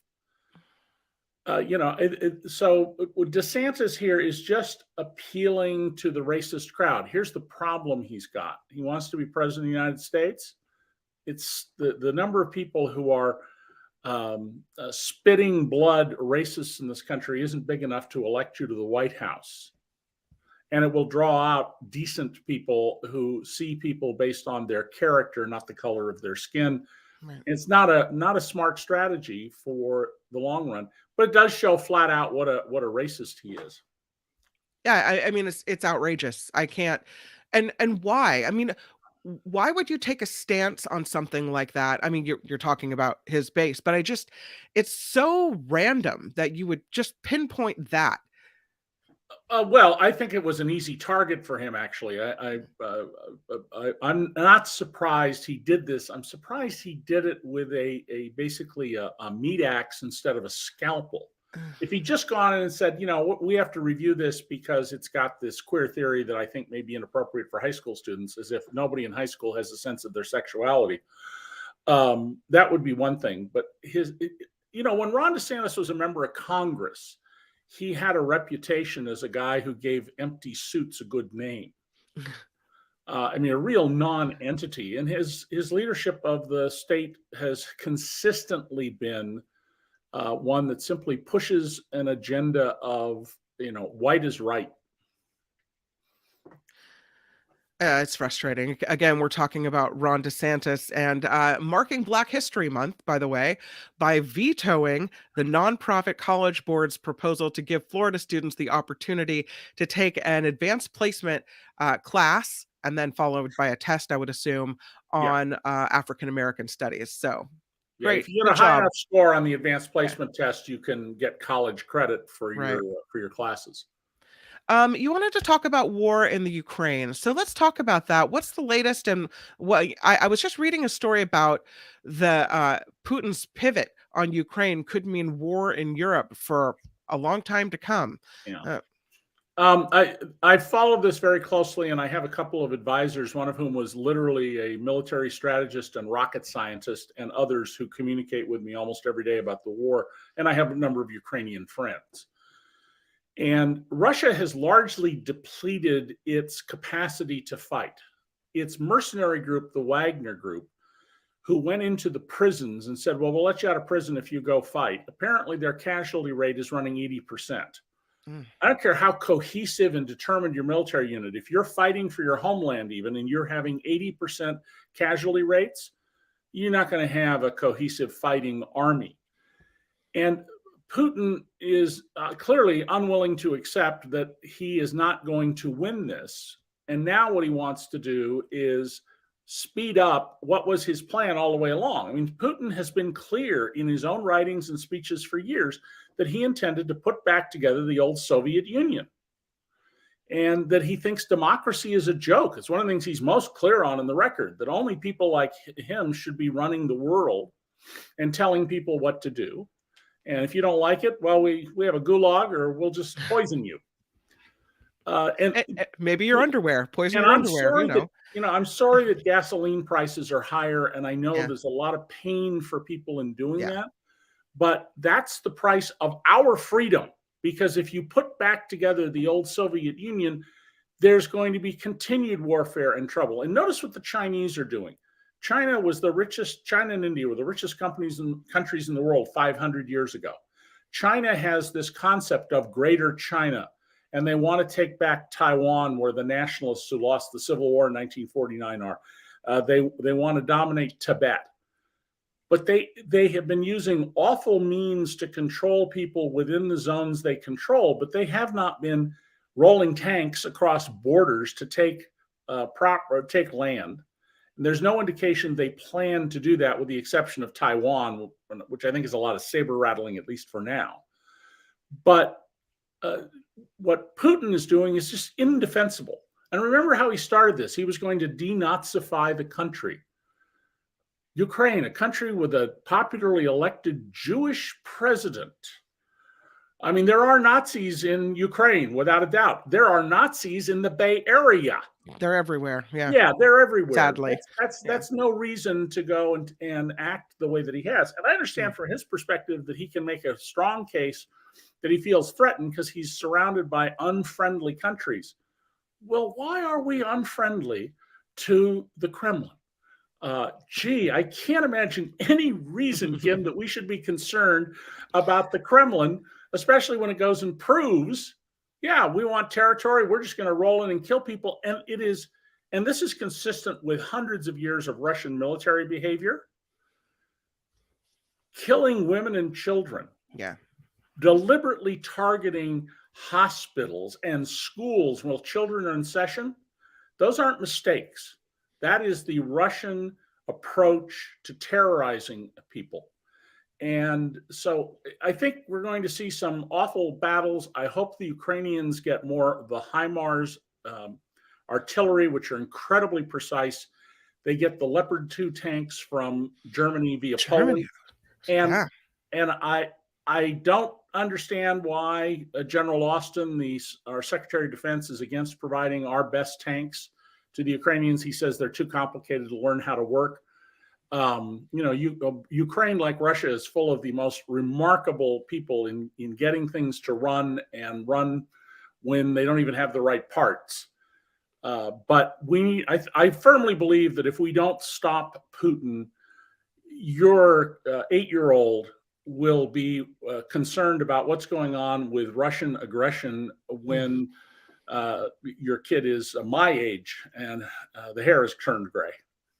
Let's talk for a minute about those 2 Leopard 2 tanks from Germany headed that way. You have these countries that are all in that region. And on one hand, I'm glad to see Ukraine getting support. I really thought when Russia invaded Ukraine, this is going to be fast. Like, they're going to fall, they're going to crumble.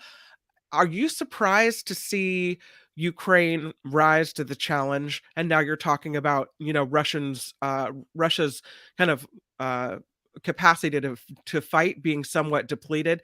And are you concerned, in a whole different question, about countries nearby offering weapons of war in this fight and what that means about escalating? Well, I wasn't surprised, but only because I've been to Ukraine.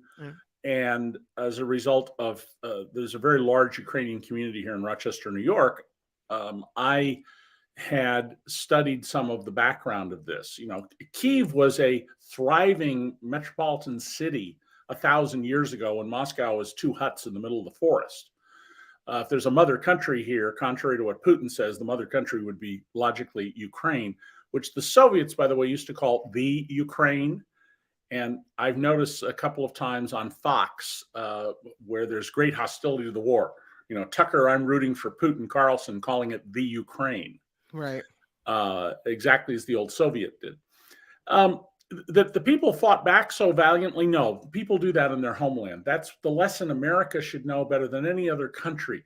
We won our Revolutionary War with not very good soldiers, and the good luck of the British ultimately sending a third-rate general named Cornwallis, because it was our country. This is our land. People will die for their country. We didn't learn that lesson in Vietnam. We didn't learn that lesson in the Middle East for a long time. And so not surprising how much they have fought back, that the Russian army is largely a Potemkin army. Well, the Potemkin village story isn't really true. The underlying idea is in Russian society. So, ask yourself, why is it there are all these very rich Russian generals? How did they get rich? Mm-hmm. Well, that's because they arranged war games that were going to take 1 million gallons of gasoline and 1 million gallons of diesel and 1 million gallons of aviation fuel. And then they stole it all and sold it on the black market and put the money in their pocket. And they have an army organized in a fashion where there's no sergeants. You can't have field tactics, whatever your grand strategy is. You can't have field tactics that respond if you don't have sergeants who, generally have a unit of 10 under them. And the supply lines. At one point, the Ukrainians, using artillery, forced the Russian army to have a supply line that was 75 miles long when the direct route was 25. Well, that means they could only supply 1/3 of what they were doing. And among the very first Russian soldiers killed, what was found when the Ukrainians went in, as you know, all armies do, you go in to see what happened in this battle and count bodies and collect material, you know, what's on people's computers or cell phones or half-written notes to back home to their girlfriend or their mother. And they found ready-made meals that all armies now issue that expired 20 years ago. Oh, God. And I mean, right off the bat, I mean, they're probably perfectly edible. You know, the expiration date may or may not be valid. Yeah. If you got a box of shredded wheat in your pantry that, you know, you bought 20 years ago, it's not going to kill you for sure. And it's probably not bad. But it shows, you know. But it tells you. Yeah. They had very little ammunition, and the ammunition they had was often out of date. Now, that means it may not fire. Your firing pin hits the bullet, and the cartridge and the bullet may not come out the other end of the gun. And of course, there's been no evidence of valiant fighting by the Russians, none at all. Whereas the Ukrainians have applied guerrilla tactics. They come out of the forest, out of nowhere, and they blow up a truck full of fuel, which makes all the Russians scurry away. This is going to get worse before it gets better. More people are going to die. More children and old people are going to be targeted, and they're going to die. And there's exactly one person in the whole world who's to blame for that, and that's Vladimir Putin. And if we want to be free, if we want to be able to travel, to have friends who live in Europe, or just to see things there, we have to decide, yes, we're going to stand with the Ukrainians because we don't want to live in a world where any dictator decides to behave this way. And to those people in the audience, I'm sure saying, oh, yeah, well, we went and invaded Iraq. Yeah, we did. It was a terrible thing. We shouldn't have done it.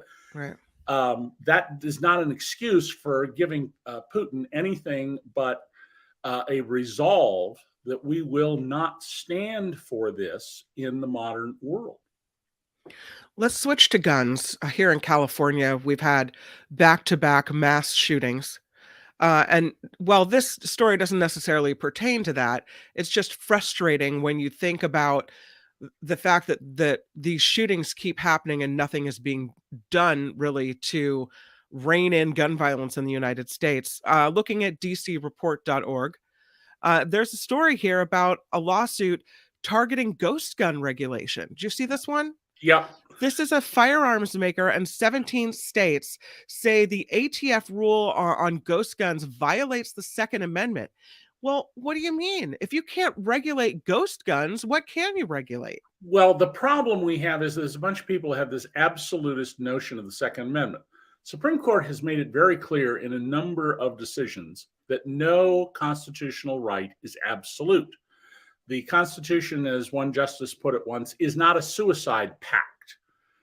And nonetheless, there has arisen this argument that everybody has a right to carry any weapon they want to carry. I will not be surprised if someone brings a lawsuit saying, I want to be able to buy a howitzer. Because it's an arm. I mean, I've joked on this show, it's a sick joke, I'll acknowledge that, you know, if you want to be an absolutist on the Second Amendment, we now have nuclear weapons that'll fit in a backpack. I want a personal nuclear weapon because nobody's going to mess with me when I go out with my personal nuclear weapon. This is absurd. And there is nothing in the Second Amendment that infringes your right to bear arms, that the arm you're carrying is traceable. Right. Your car has a VIN number, and it's stamped in various places in ways that aren't supposed to be removable, even if you burnish the top of the metal. Your cell phone has a serial number in it. And, you know, what are we going to argue next? Well, you can't use the markings on a bullet from the rifling of the barrel because that infringes your Second Amendment right.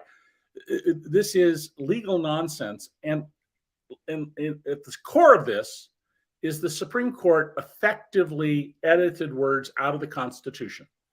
The Second Amendment begins with the words, a well-regulated militia.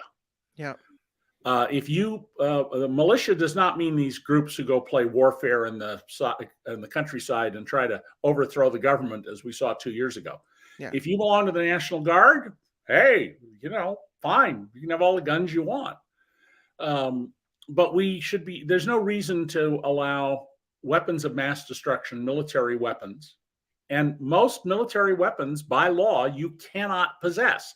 Yeah. If I suddenly produced a howitzer in the backyard behind me, you can be assured I would be in handcuffs by the end of the day if it's a working model as opposed to one that's been welded shut.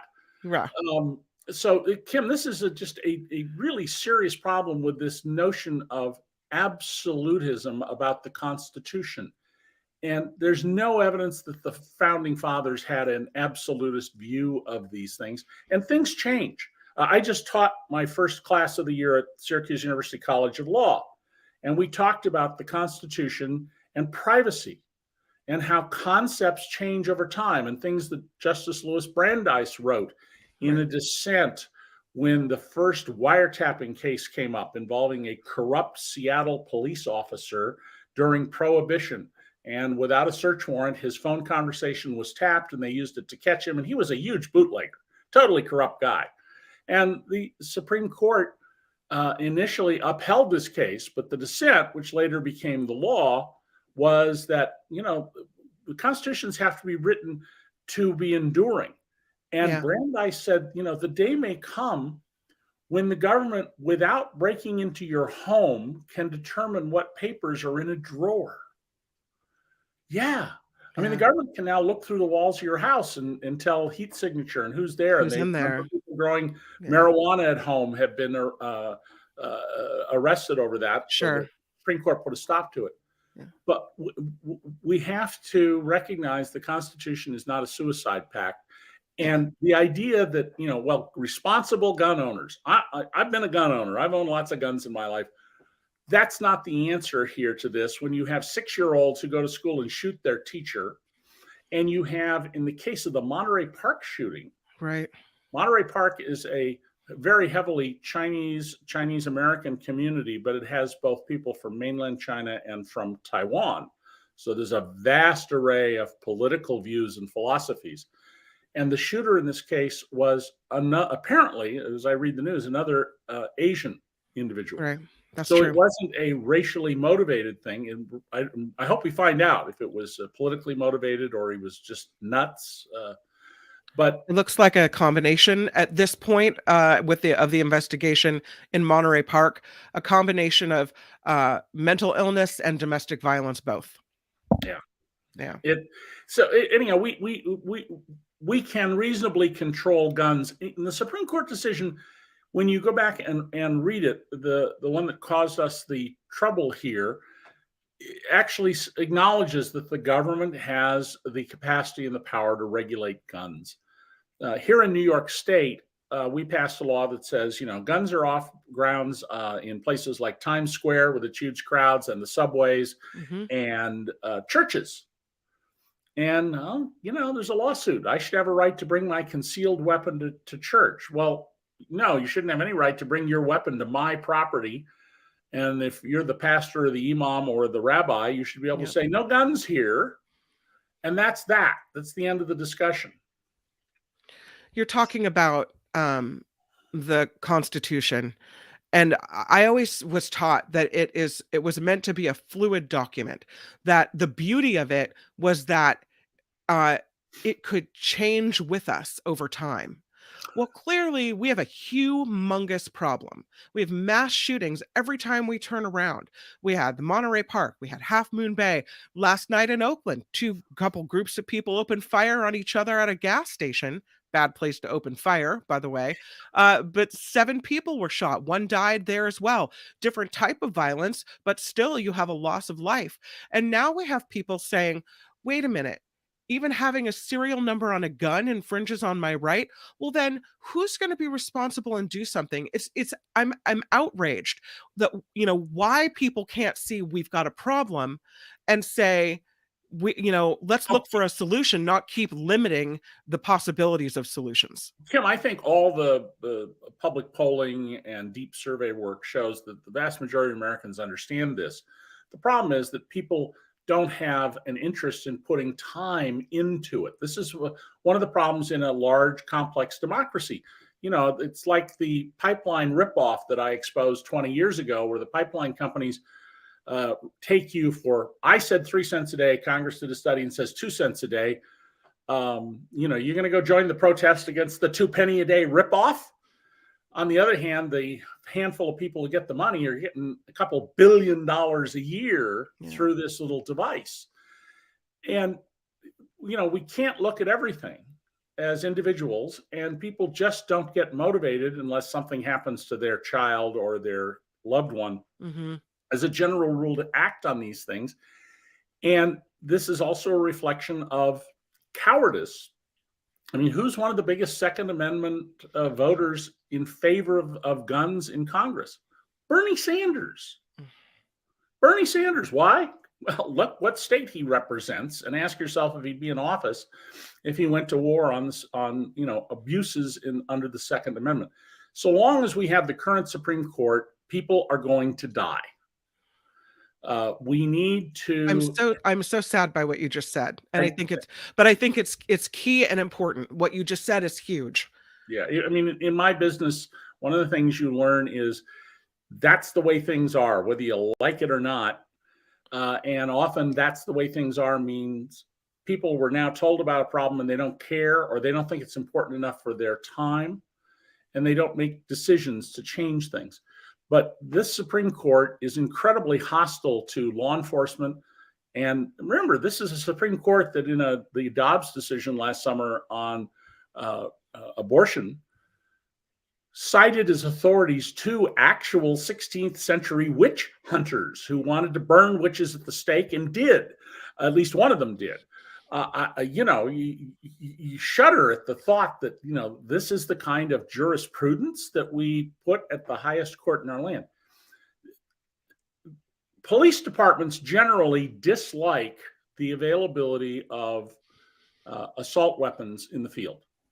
When cop killer bullets, as they were called, came out back around late 70s, police departments went nuts about this. We had the infamous hour-long shootout in Van Nuys between LAPD officers and 2 guys who were armed to the teeth and had very heavy Kevlar and other protective gear, until they finally managed to kill these guys. But it went on in the streets for an hour. We have these shootings every couple of days. They're horrendous. And what it tells me is that we really don't believe in the sanctity of human life as a society. If we do, why are we putting all our attention into people who aren't yet people, and not putting the attention into people who are just walking down the street? We should only rarely hear about somebody being killed by someone with a gun at all. Right. And it's not a business partner, a romantic intimate, then it should be unbelievably rare. And yet someone took the equivalent of a modern Gatling gun, in Las Vegas, and just mowed a crowd, as many people as they could kill. And we still don't know why. I don't think we ever will. But why did they have access to that kind of weaponry to do that? I'm heartbroken and outraged. I can't. I was talking earlier about Governor Gavin Newsom here in California, who was in Monterey Park visiting the victims of the shooting there in the hospital, when he gets a call about the Half Moon Bay shootings yesterday.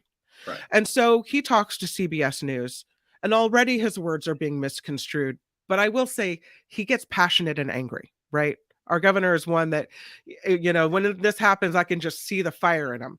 But he says to CBS Evening News, the Second Amendment is becoming a suicide pact. Yeah, no, that's correct. It is.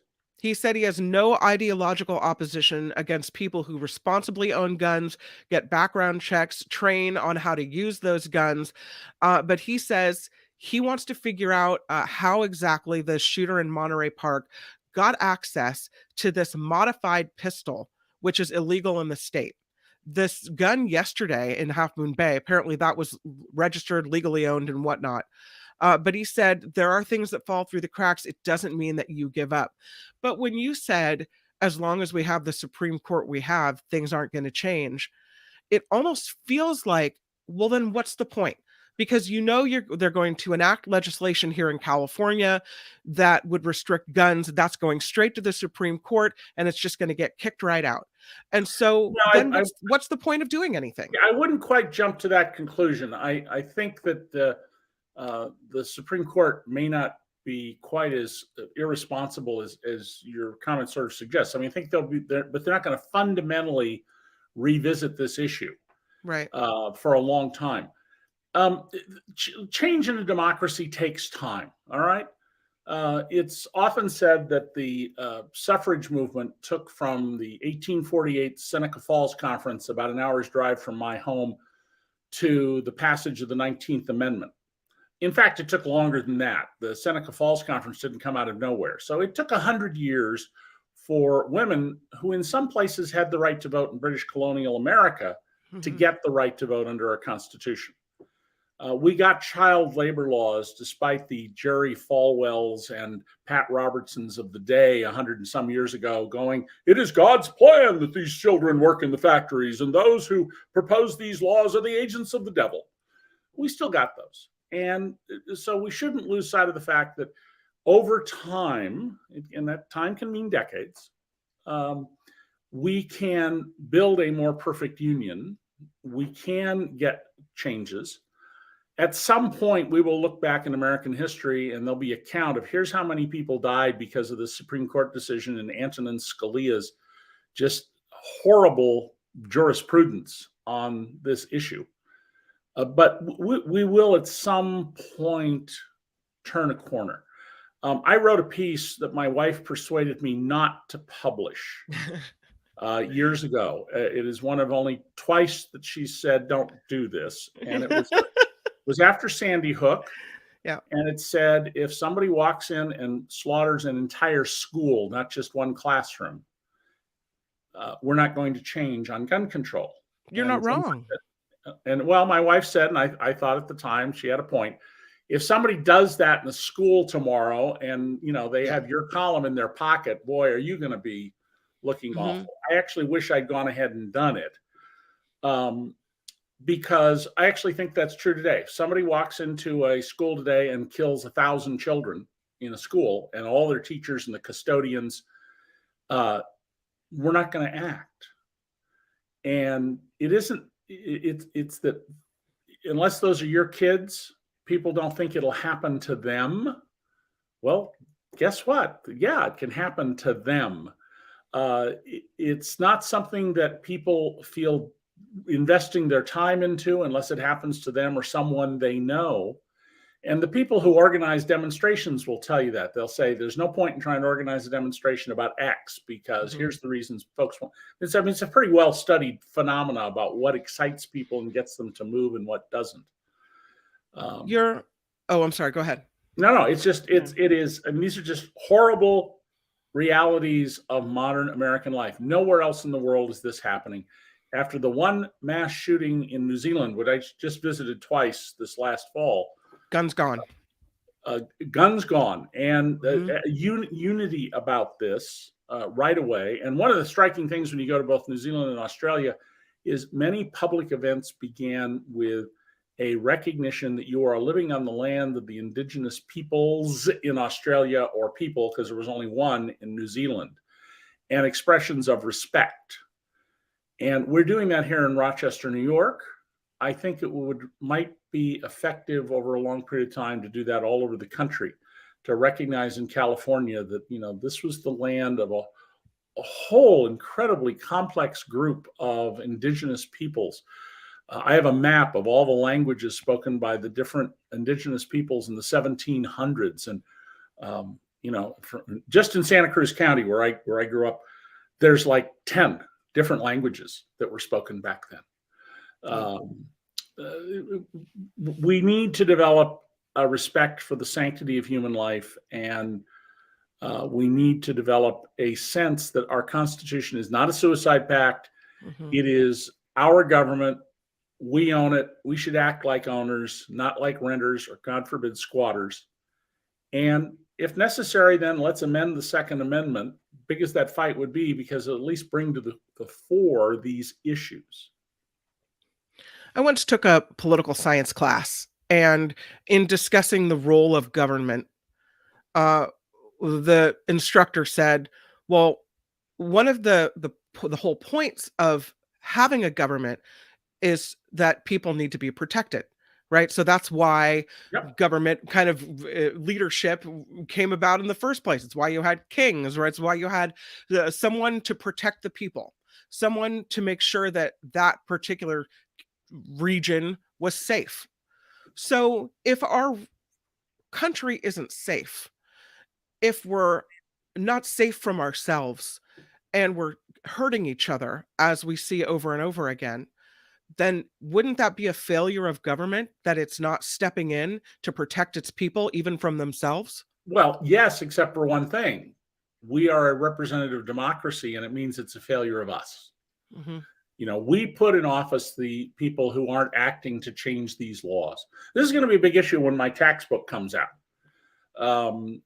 because we don't have to have this ridiculous tax system we have, with all these forms, and this dollar is that way, and this rule applies to this transaction and not that one. None of that is necessary. But there are a lot of people who get rich off those, and they're going to work very hard to keep them in place. Well, in the case of weapons, the NRA used to be an organization of people who were hunters and sport shooters. The number of people who go hunting in this country is, I believe, down in absolute terms, and as a share of the population, it's way down from 50 or 60 years ago. Say pick 1950 as your demarcation point. And so there's a minority of people who own guns, but in that minority, there are many people who own armories, just incredible numbers of weapons. And that's certainly, no one anticipated that in writing our Constitution. And by the way, let's not miss the racist aspect of this. One of the key reasons for the Second Amendment was to make sure that slaves were intimidated, and that there were, policing in America in good part started out from slave patrols. It's not true in Europe, but it is here. And this was intended to mollify that population, terrify that population, and make sure that people who were enslaved did not rise up. Yep. And to, the first day she was at a Supreme Court hearing, Justice Ketanji Brown Jackson, Brown Jackson. Right. She right off, when there was some mention of, the Constitution is race neutral, she said, no, it's not. I mean, these are my words, not hers, but she said, no, it's not. It's an incredibly race conscious document. And is it ever? Yeah. And, we don't teach an honest history about this. It goes back to the discussion we had about Ron DeSantis and African history.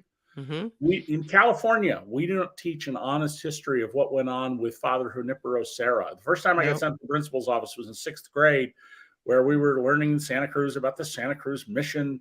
And I said, yes, but the Indians who wouldn't submit to the church and confess to Jesus Christ, they were slaughtered, they were tortured, they'd be tied to a post and the skin peeled back and salt put on their wounds. And I got sent to the principal's office, and the principal didn't believe me. Fortunately, my parents had a book about this and brought it to the school. But nonetheless, this is upsetting to the little children. We shouldn't discuss things like this. Oh, sorry, the truth hurts. Yeah, and this is not like you go to England. People know perfectly well the real reason that the King of England had 2 of his wives' heads cut off. Right. They don't, say, oh, well, there was a traitorous act, nonsense. We can't have change without an honest understanding of what we're doing in our society, an honest history of it. And people like Ron DeSantis are determined to make sure that that history is not well known, so that they can perpetuate their policies of white supremacy. I kept you way too long, and I could talk to you all day long, honestly. And it's actually been really healing for me, just because I've been so upset about all these shootings. So thank you for that. I do want to tell you something about mission lessons in school. So I have kids in school, and the year before my daughter, who's now 13, went into 4th grade, everything changed. It used to be that kids had to pick a mission and do a project on that mission. They had to either go to the mission, do research on the mission, and then build a replica of said mission. And so a lot of people have these little missions in their house that their kids have built. Well, the year my daughter went to 4th grade, it changed. Now you don't build a mission. You build a replica of a Native American village. And so that's new, right? I can make an argument for both of those. I mean, we should learn about how the missions were spread, but we should also tell an honest history about the subjugation of the peoples from the Gabrielinos on north. Right. So anyway, well, your audience needs to hear some other voices. So, thank you for being here, David K. Johnson, at David KJ. How can people find your writing? Well, the DC Report, I publish a lot of it. Everything I write and a lot of other people write, I reference at my Twitter account, David CAY capital J. That's probably the best way to do it. And I won't have another book out for a year. Books take a long time, but still working on that. Yeah. Thank you for taking the time with us from your wintry wonderland. Take care, Kim. Bye. Thanks for being here. David K. Johnson, everybody. I appreciate him being here. And thank you. I've seen all your comments roll by. I really appreciate that very much. There's some people that I would like to thank for supporting the show today. And let's do that now, Albert. Lady Beatrice, right off the bat, before the show even started, a $9.99 contribution. Do we have a thank you for her, Albert? Thank you so much. That's right. Thank you so much. Lady Beatrice. Thank you. We appreciate your support of the show very, very much. Of course, Mark in Washington, D.C. Tomorrow, I'll be hosting the show with Jim Avila, so that'll be really fun. And then Mark should be back. He's going to join us and live from D.C. and do the show from there. So looking forward to that as well. Nikki Maduro show is coming up next here on YouTube, and some of the things to talk about. Yeah, Governor Gavin Newsom, as we've been mentioning, the U.S. Suicide Pact with the Second Amendment. Oscars came out, the nominations were revealed this morning, and Nikki will be talking about the snubs, awkward nominations, awkward. We'll be talking about that. Bay Area real estate agent explains whether this is really a buyer's market or not. You know, sometimes I think they say it is just to get more people to come in. Well, we'll dig into it and figure out if it really is a buyer's market, what that means. That is on the Nikki Maduro show, the Nikki Maduro show. Big shout out. That show starts at noon. Albert, thank you for this. This has been fun. Yeah, it was a great conference. Kim, you did a great job. I'm sure the chat will agree that you did a great job today. And tomorrow we have a very exciting show. Jim Avila, like you said, we have Jim Avila and John Rothman will be making an appearance too. Oh, that's right. Thank you for mentioning that. Yes, John Rothman talking politics tomorrow on the show. That's exciting. I like that. So we got a lot on the dog. We have a former White House, and we apparently Mark has been teasing us. Mark has told both you and I that Jim has a great story that we don't even know about either. So we'll have to find out about that tomorrow. Oh, I do. I want to ask him all about it. So we'll hear all about his reporting days and what happened with that. So this is the Mark Thompson Show. I appreciate you being here. Thanks for all of your words in the chat and everything else. I'll see you in just a moment over at the Nikki Maduro Show, and then I'll see you back tomorrow here at the Mark Thompson Show, where Jim Avila, John Rothman, Albert will join again, and you as well. So thank you for being here, and as always, Mark would say, bye-bye.